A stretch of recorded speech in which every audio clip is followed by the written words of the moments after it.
매일 성경 묵상 나눔입니다. 오늘은 11월 30일 11월의 마지막 날입니다. 월요일입니다. 오늘 본문은 역대하 22장 11절에서 23장 3절까지입니다.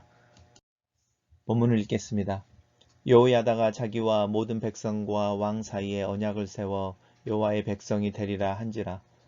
온 국민이 바알의 신당으로 가서 그 신당을 부수고 그의 제단들과 형상들을 깨뜨리고 그 제단 앞에서 바알의 제사장 맏단을 죽이니라. 여호야다가 여호와의 전에 직원들을 세워 레이 제사장의 수하에 맡기니 이들은 다윗이 전에 그의 반열을 나누어서 여호와의 전에서 모세의 율법에 기록한 대로 여호와께 번제를 드리며 다윗이 정한 규례대로 즐거이 부르고 노래하게 하던 자들이더라. 또 문지기를 여호와의 전 여러 문에 두어 무슨 일에든지 부정한 모든 자는 들어오지 못하게 하고 백부장들과 존귀한 자들과 백성의 방백들과 그 땅의 모든 백성을 거느리고 왕을 인도하여 여호와의 전에서 내려와 윗문으로부터 왕궁에 이르러 왕을 나라 보좌에 앉힘에 그 땅의 모든 백성이 즐거워하고 성중이 평온하더라. 아달랴가 무리를 칼로 죽였더라. 요아스가 왕위에 오를 때에 나이가 7세라 예루살렘에서 40년 동안 다스리니라. 그의 어머니의 이름은 시비아여 브엘세바 사람이더라. 제사장 여호야다가 세상에 사는 모든 날에 요아스가 여호와 보시기에 정직하게 행하였으며 여호야다는 그를 두 아내에게 장가들게 하였더니 자녀를 낳았더라. 오늘 본문은 네 개의 단락으로 나눠져 있습니다. 짧게 나눠져 있는데 단락별로 살펴보겠습니다. 첫 번째 단락은 여호야다가 자기와 모든 백성과 왕 사이에 언약을 세웠다라고 이야기하고 있습니다. 이 언약을 세운 것의 핵심은 여호와의 백성이 되는 것과 관련된 일이었습니다.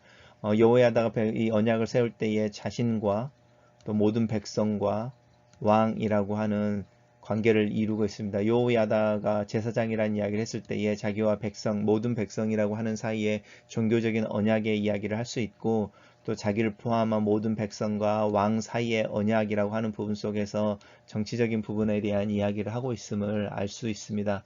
요시아를 하나님의 언약을 지키기 위한 또 언약을 따르기 위한 언약에 의한 다윗의 혈통의 왕으로 세우는 일에 대해서 정치적인 언약을 이야기하는 것 같고 자기 백성과 자기와 모든 백성들 사이에서 하나님의 백성으로서 하나님을 예배하고 하나님을 제사드리고 또 하나님의 율법에 순종하는 삶에 대한 헌신 또 그 약속을 세우는 부분을 우리가 볼 수 있습니다.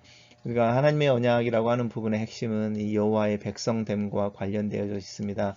이 부분이 나는 너희 하나님이 되고 너희는 나의 백성이 될 것이다 라고 말하는 그 언약의 핵심이 이 여호와의 백성됨과 관련되어지는 언약입니다. 단락을 요약해 보겠습니다. 이 단락을 본문 그대로 여호야다가 자기와 백성과 왕 사이의 언약을 세워 하나님의 백성이 되기로 했다 이렇게 정리했습니다. 두 번째 단락입니다. 그 언약이 실천되어지는 상황에 대해서 이야기하는데 첫 번째가 종교적인 부분하고 관련되어져 있습니다. 종교적인 부분에 여호야다의 부름을 받아서 모였던 모든 유다의 백성들이 바알 신당으로 갔습니다. 이 바알 신당은 아달랴가 세워서 아합의 길을 따르게 하는 것과 또 그 아합의 부인인 이세벨 곧 아달랴의 엄마가 섬겼던 이 바알을 섬기기 위한 신당이 새로 예루살렘에 만들어져 있었던 것 같습니다. 그 신당을 부수고 그 제단들을 부수고 형상들을 깨뜨리고 또 그 제단 앞에서 이 맏단이라고 말하는 바알의 제사장을 죽이는 것에 대한 이야기를 하고 있습니다. 이게 바로 우상을 제거했다고 말하는 이스라엘의 종교개혁의 특별한 모습의 시작에 대한 이야기를 하고 있습니다. 그리고 두 번째 이 여호야다를 통해서 이루어지는 종교개혁의 핵심 속에는 무엇이 있냐면 이제 허물어져 있던이라고 말하는데요. 이제 예루살렘 전이라고 말하는 게 건축적으로 물리적으로 허물어질 수 있었던 것이 아니라 이 여호와 전이 제 기능을 발휘하지 못하고 있었는데 이 성전이 제 기능을 발휘하기 위해 필요한 사람들을 새로 세우고 또 요직들을 새롭게 하는 부분들을 볼 수 있습니다. 그것의 첫 번째가 무엇이냐면 다윗의 반열 이렇게 이야기하는 부분이 있습니다. 다윗이 전에 그의 반열을 나눠서 여호와의 전에 이렇게 이야기하는데 제사장들에 대한 이야기를 하고 있는 겁니다.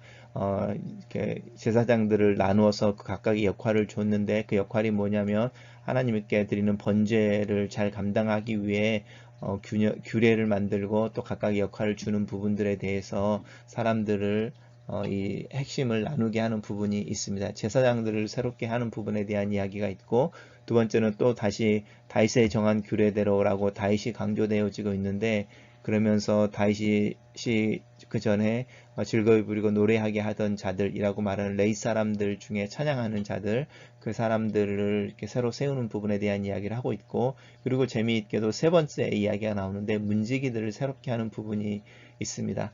이것 또한 아마 다윗이 정한 규례를 따라서 회복하는 것일 겁니다. 그래서 그 성전이 하나님 앞에서 제 기능을 하기 위해서 이제 인력이라고 하는 부분에 새롭게 구조를 짜고 있는데, 제사장들을 세워서 그 제사가 회복되게 하는 것과 레위 사람들을 세워서 하나님을 찬양하고 예배하는 것이 회복되게 하는 것과 문지기들을 세워서 성전에 들어오는 사람들이 하나님 보시기에 합당하게 만드는 부분입니다. 그래서 문지기들을 세워서 부정한 자들은 들어오지 못하게 했다라고 말하는데, 성경에 이제 성전에 들어가지 못하게 하는 이들이 있습니다. 특별히 뭐 이방인들이 대표적인 것이고요. 그리고 나서도 이방인이 아니고 유대인들이지만 몇 가지의 요건들이 제시가 되면서 그런 요건에 맞지 않는 사람들은 이제 성전에 들어올 수 없다라고 말하는 부정한 자라는 표현을 쓰는데, 그것을 거르는 일로 문지기를 세우는 부분을 볼 수 있습니다. 단락을 요약해 보겠습니다. 저는 그 단락을 백성들이 우상을 제거하고 여호야다는 성전을 정비하여 모세의 규례대로 예배하고 다윗이 정한 규례대로 찬양했다, 이렇게 요약해 봤습니다.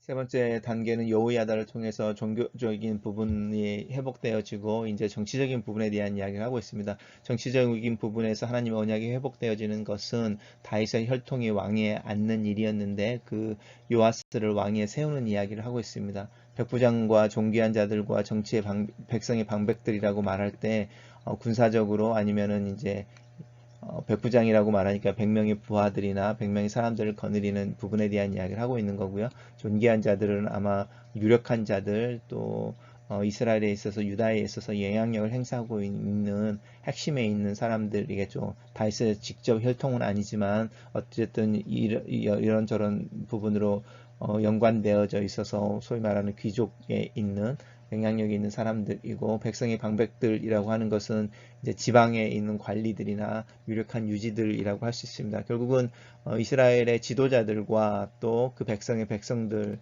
유다 백성들을 거느리고 왕을 인도하여라고 말하는데 요아스를 이야기하는 거죠. 요아스가 하나님의 전에 있었으니까 하나님의 전으로부터 내려와서 이제 왕궁에 이렇게 도착하여 보좌에 앉았다라고 이제 요아스를 왕위에 세우는 부분들을 봅니다. 재밌는 표현은 그때에 그 땅의 모든 백성이 즐거워하고 성중이 평안하더라, 이렇게 표현을 쓰고 있는데, 우리 이 표현 어디서 많이 봤던 것 같죠? 예수 그리스도가 태어날 때에 그 땅에 즐거움, 기쁨과 평화가 있었다라고 말하는 부분과 동일한 표현이죠. 예수 그리스도께서 갓난아이이지만 유다의 이스라엘의 왕으로 이 땅에 오셨을 때에 그 탄생으로 인하여 그곳에 기쁨과 평화가 있었다라고 말하는 부분 한번 연관시켜 보시면, 요아스가 왕이 되고 종교적인 그 언약이 재건되어지고 갱신되어지면서 다시 이스라엘이 이 아달랴라고 말하는, 사실은 이방 신을 섬기고 또 아합의 길로 온 유다를 이렇게 잘못 인도했던 이 악이라고 하는 어떤 대명사가 이렇게 제거되어지는 과정 속에서 온전히 하나님의 백성으로 회복되어지는 이스라엘 사람들의 예루살렘의 어떤 모습이 있었는지에 대해서 우리가 생각해 볼 수 있습니다. 단락을 요약해 보겠습니다. 저는 이 단락을 백성과 관리들이 요아스를 데리고 성전에서 왕궁으로 내려와 요아스를 왕위에 올리고 아달랴를 죽였다, 이렇게 요약했습니다. 마지막 단락입니다. 마지막 단락은 이제 요아스의 통치에 대한 이야기가 이제 진행되어질 텐데, 그 서론 부분으로 요아스의 왕위에 대한 이야기를 요약하고 있습니다. 왕에 오를 때에 7살이었다라는 부분이고 예루살렘에서 40년 동안 통치하였다라고 말합니다. 이 40년이라고 하는 숫자가 이제 충분한 숫자인데 재미있는 것은 단일 왕국 시대에 사울이랑 또 다윗이랑 솔로몬이 40년 통치를 했습니다. 그 연장선상에서 이 요아스라고 하는 왕을 특별히 이야기하고 있는 부분도 이 40이라고 하는 숫자 속에 포함되어 있을 수 있습니다. 그리고 이제 어머니에 대한 이야기를 하고 있고요. 재밌는 것은 이제 요야다가 세상에 사는 모든 날에 요아스가 하나님 보시기에 정직하게 행했다라고 말합니다. 그리고 요야다의 영향력을 발휘해주는 알게 하는 어떤 표현들이 계속 나오는데 요아스가 두 아내에게 장가들게 했다라고 말하면서 요아스의 결혼에 대해서도 요야다의 어떤 영향력이 이렇게 행사되었음을 볼 수 있습니다. 오늘 본문 속에서 종교개혁도 사실은 7살이 된 요아스에 의해서 이루어졌다기보다는 요야다에 의해서 주관되어지는 것들을 보면서 하나의 제사장이 하나님의 말씀 안에서 어떤 일들을 행하고 있는 모습에 대한 이야기를 하고 있습니다. 역대하에서 특별히 제사장과 레위 지파의 역할이 강조되어지고 있다는 것 또한 같은 맥락에서 이해할 수 있습니다. 단락을 요약해 보겠습니다. 이 단락을 요아스는 7살의 왕위에 올라 40년을 다스리고 여호야다가 세상을 사는 동안에 하나님 앞에서 정직히 행했다라고 요약했습니다. 묵상 포인트입니다. 유다 백성들을 하나님의 성전으로 불러 모은 제사장 여호야다는 자신과 백성과 왕 사이의 언약을 세운다.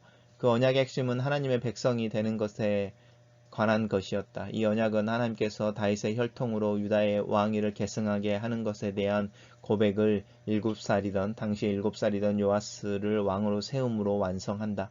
언약은 말과 말로 이루어지는 것 이전에 그 언약의 내용을 실천하는 것을 통해 완성된다.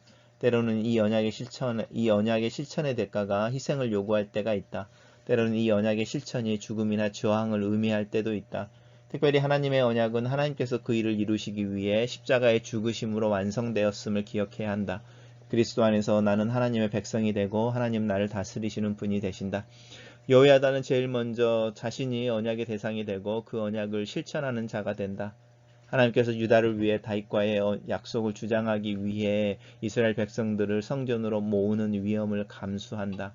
지도력은 상황을 읽는 능력에서 나오고 그 상황에서 책임을 지는 행동을 통해 발휘되는 것 같다.